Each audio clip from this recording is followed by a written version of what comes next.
Stonegate Church, you're there, and we are here today for another episode of Life Around Stonegate. So whether you're driving in your car or just doing some stuff around the house, we're so glad you're tuning in today to find out and hear all the great things that God's doing around Stonegate. It really is a tremendous time in the life of our church family. There's so many good things that we want to always highlight and bring to your attention so that you can be involved with it and also just hear what the Lord is doing in your church family. So we want to talk about a few of those things going on the last couple of weeks. I've got my good friend Zach here with me today. So yep. Zach is our student ministry director, and he is also a cinematic fanatic. Yes. Also known as a cinephile. Cinephile. But not S-I-N.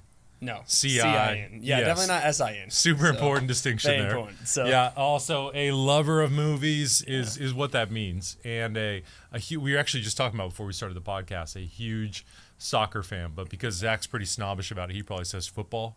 Football. I mean, that's a problem because you actually use your foot in it. But we're not going to get into the specifics of that. But, yeah. Are you good with American football, though? I know it's not. I love NFL. Yeah. It just should be called National Tackle League or something something that actually reflects the game, Something else like that, yeah. Well, I love having Zach with us today, in spite of him being more of a football fan than an NFL football fan, to share with us some of the stuff that's going on inside student ministry. I mean, why don't we just jump into it? Tell us something maybe you've been seeing in student ministry that's been displaying the gospel, or you've seen Jesus showing up in the lives of students, or maybe volunteers or parents that you'd love for us to be aware of. Absolutely. I think one of the coolest things we've seen lately in student ministry is just how involved our leaders are starting to become in the lives of our students. So we have hundreds of kids that desperately need examples of what discipleship looks like in their lives, desperately need people to do life with, to lean on. They are walking through all the struggles that adults are walking through, yet they have no tools with how to handle it, how to deal with it, how to process emotions.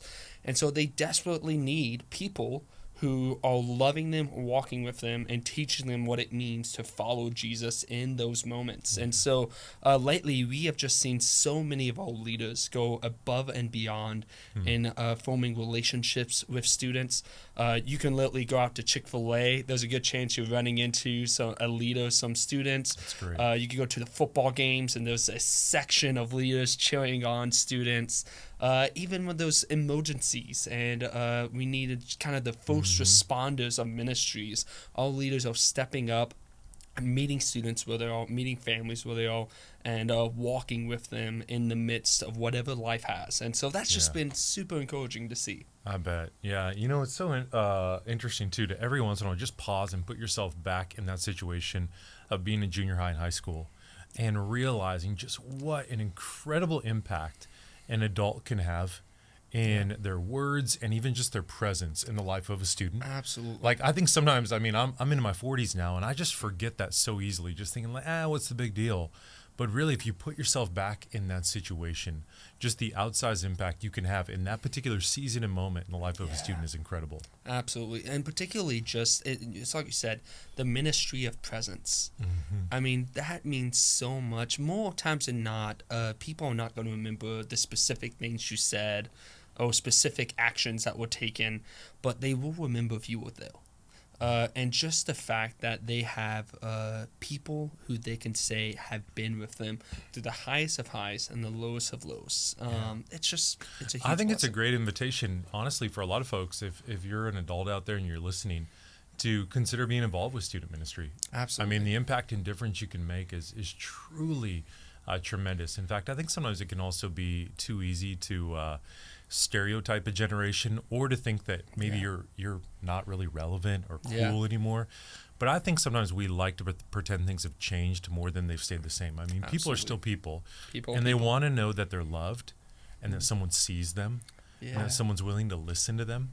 Absolutely. And that transcends across generations. I mean, even if you don't know all the bands they're listening to or things they do, but if you can actually take time to say, I see you and I want to hear you, that resonates across generations. Absolutely.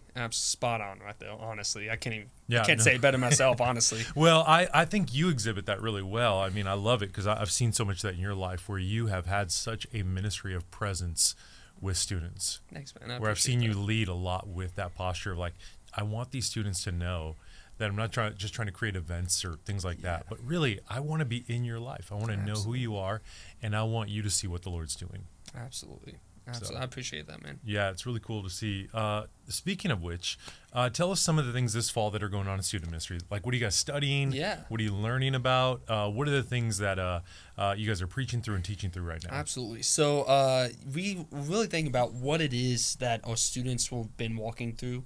If we look at the current climate of what students are having to experience and go through, the questions they're being asked, the topics that culture around them are focusing on, the one thing we felt was just pivotal for students to have a great understanding of was Genesis 1 through 11.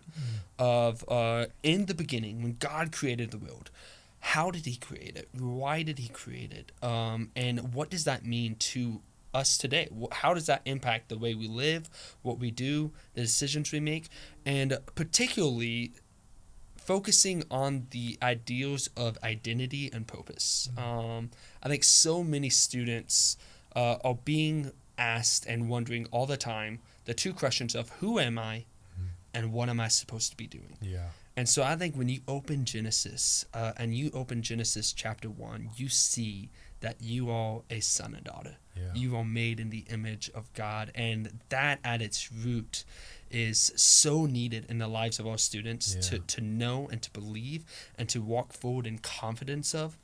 And then what is our purpose? Why are we here? It's not about us, right? It's not about expressing ourselves or expressing our image of ourselves, but the purpose of why we're here is to express the image of the one who created us, to express the image of the one that we were created in his image. And so it's just been great to walk with them. We're tackling difficult issues, big issues, gender, sexuality, purpose, all the big issues that everyone loves to jump in and talk about. And it's been great. We're really enjoying it. Yeah, dude, I love that you guys have a heart for that. And I think you're also seeing what I love right now when I was at student ministry a couple weeks ago teaching is seeing more of a hunger too of just we want to learn God's word. Yeah. And sometimes I do think it's easy for us to think like, oh, you know what? How do we maybe just give students light stuff to deal with or keep it light, but instead like saying, no, let's give them meat. Let's really give them the Bible and have them wrestle with the Bible. The reality is they're asking these questions everywhere. They're asking it on social media. They're asking it in their friends, in their schools. So the reality is if we're not answering the questions, someone else is. And most of the time, those answers are not going to be ones that are going to shape healthy images of Christ.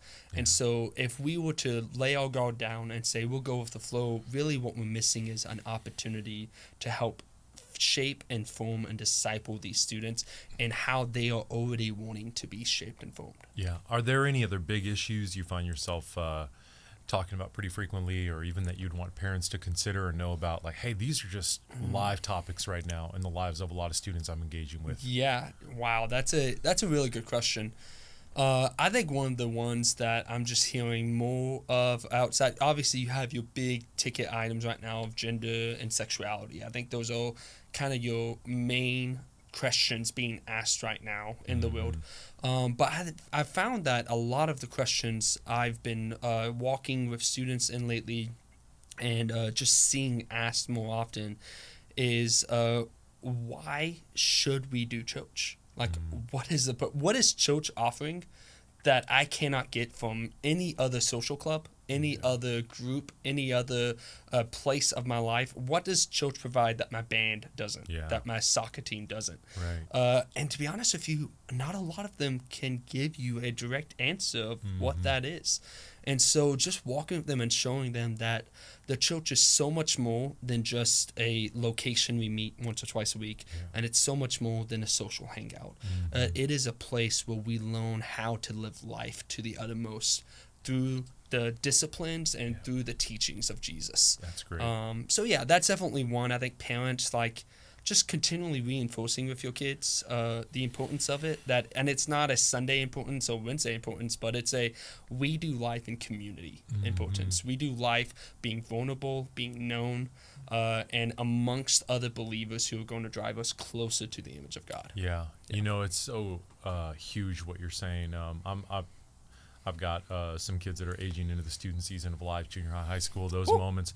And I was reading a study this week. It was fascinating to me of if students have just church-like or spiritual experiences at home, even that could be we pray before dinner. Yeah. We pray together as a family. We read the Bible. We have a family devotion time. Any one of these, for each one of them, each box that was checked or activity that was done along the way, the odds went up exponentially of how much more likely they were to be a follower of Jesus after they graduated high school. Absolutely. And so I think what it was just a picture reminder for me once again of how do we not separate these things but integrate these things? Absolutely. Because sometimes I do think it can be like, man, let's just let student ministry do all the work.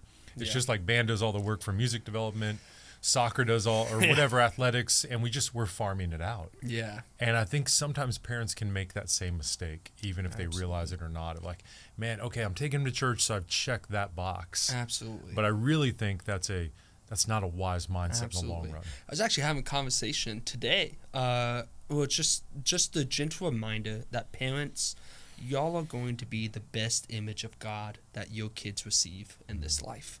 And that is an opportunity to step in and to show them the beauty of God. But it's also a heavy burden that we are carrying as parents and carrying as caretakers of our children, that we are going to help shape and form the image of how they see God based on how we love our kids, treat our kids, respond to them in patience and kindness and grace. So just a good reminder. Speaking of being a parent, you're a dad. I'm a dad now. So you're like a newish dad still? I'm a dad. I count myself on the dad club now. Yeah, you're in. I like to mow my yard and wake up early on a Saturday morning. Fully immersed and put into that world. So tell us a little bit about your family. Yeah. I've been married to my wife, Ashlyn, for just over 5 years now.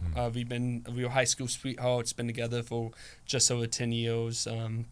Truly, it sounds super cliche, but just learning to love her more every day and loving her more every day as well. And that's been incredible. And then I have a son who's 10 months old. His name is Beckham.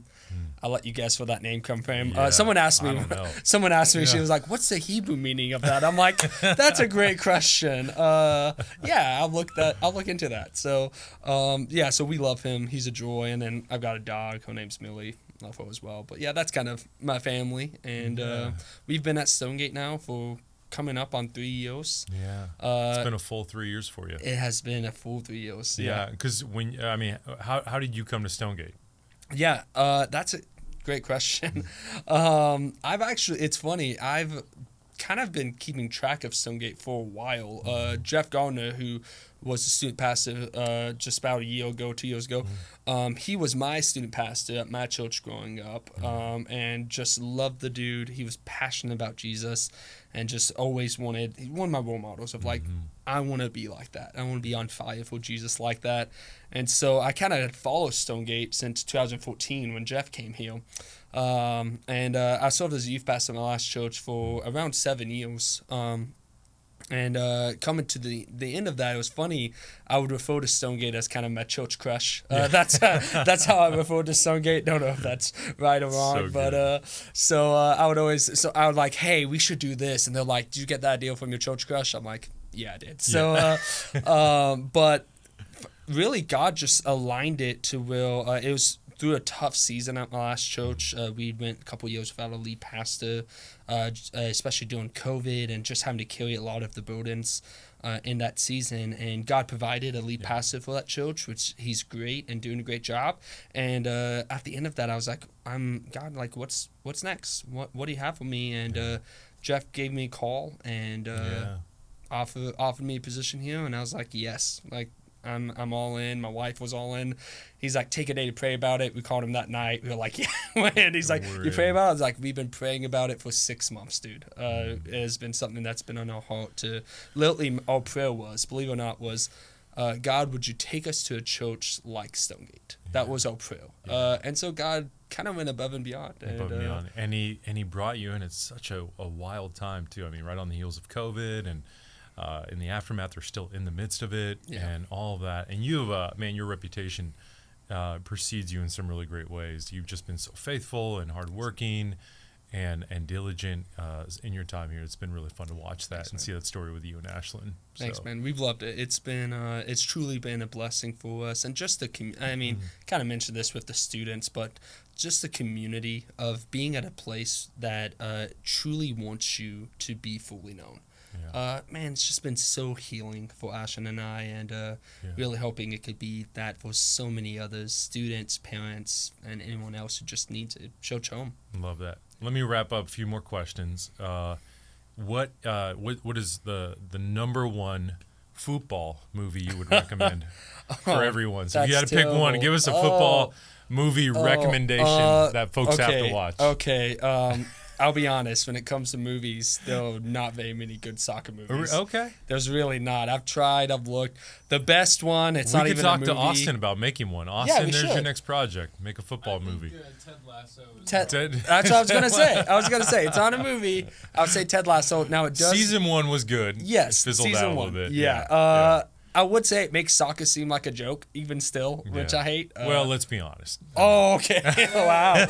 I'm gonna leave at that point. So. All right, give us one other movie recommendation. One other movie You're recommendation. Like, this movie, everyone has to see or we can't be friends. Okay. Gosh, on the spot. Personally, my favorite movie is The Dark Knight. The Dark Knight. I think there was so much wrapped into that movie, particularly the ending phrase. It kind of says, basically, Batman becomes a villain so that the city of Gotham could be made clean, so that the city of Gotham could be presented as innocent.